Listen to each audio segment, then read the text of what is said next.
Uranium এই একটি শব্দই বহু বছর ধরে যুক্তরাষ্ট্র ও ইরানের সম্পর্ককে বারবার সংঘাতের মুখে ঠেলে দিয়েছে।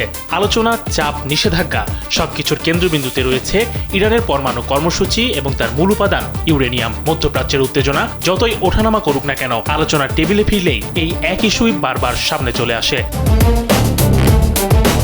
গত প্রায় 2 দশক ধরে ওয়াশিংটন ও তেহরানের বিরোধের কেন্দ্রে রয়েছে এই ইউরেনিয়াম। ইরান বরাবরই দাবি করে তাদের পরমাণু কর্মসূচি সম্পূর্ণ শান্তিপূর্ণ এবং বেসামরিক কাজে ব্যবহারের জন্য, কিন্তু যুক্তরাষ্ট্র ও তার ঘনিষ্ঠ মিত্র ইসরায়েল এ দাবি মেনে নেয়নি। তাদের আশঙ্কা, এই কর্মসূচির আড়ালে ধীরে ধীরে পারমাণবিক অস্ত্র তৈরির সক্ষমতা গড়ে তুলছে তেহরান।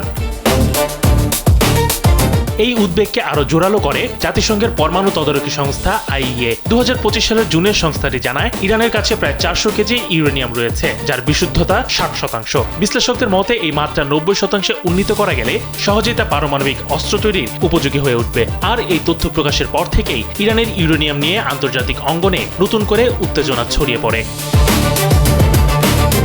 ইরানের পরমাণু কর্মসূচির ইতিহাসও দীর্ঘ। বহু বছর ধরে তারা গোপন ও প্রকাশ্যভাবে ইউরেনিয়াম সমৃদ্ধকরণ কার্যক্রম চালিয়ে আসছে। একসময় আন্তর্জাতিক চুক্তির মাধ্যমে এই কর্মসূচিতে সীমাবদ্ধতা আরোপ করা হলেও সেই চুক্তি ভেঙে যাওয়ার পর পরিস্থিতি আবার জটিল হয়ে ওঠে। এরপর ধাপে ধাপে নিজেদের সক্ষমতা বাড়াতে থাকে তেহরান।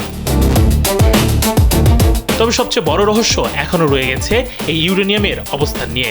সাম্প্রতিক সংঘাতে যুক্তরাষ্ট্র ও ইসরায়েল ইরানের বেশ কিছু পরমাণু স্থাপনায় হামলা চালালেও এই মজুদ ইউরেনিয়ামের সুনির্দিষ্ট অবস্থান খুঁজে পায়নি। বরং প্রতিবারে ইরান আরো সতর্ক ও কৌশলীভাবে তাদের কার্যক্রম এগিয়ে নিচ্ছে বলে ধারণা করা হচ্ছে। যুক্তরাষ্ট্র চায় ইরান তার ইউরেনিয়াম মজুদ সীমিত করুক এবং আন্তর্জাতিক তদারকির আওতায় আনুক। অন্যদিকে ইরান এটিকে নিজেদের সার্বভৌম অধিকার হিসেবে দেখে এবং কোনোভাবেই সে নিয়ন্ত্রণ ছাড়তে রাজি নয়। এখন আবার নতুন করে আলোচনার প্রস্তুতি চলছে। তবে প্রশ্ন রয়ে গেছে, ইরান কি তার দীর্ঘদিনের পরমাণু কর্মসূচিতে কোনো ছাড় দেবে, নাকি ইউরেনিয়াম ইস্যুই আবারও পরিস্থিতিকে নতুন সংঘাতের দিকে ঠেলে দিবে?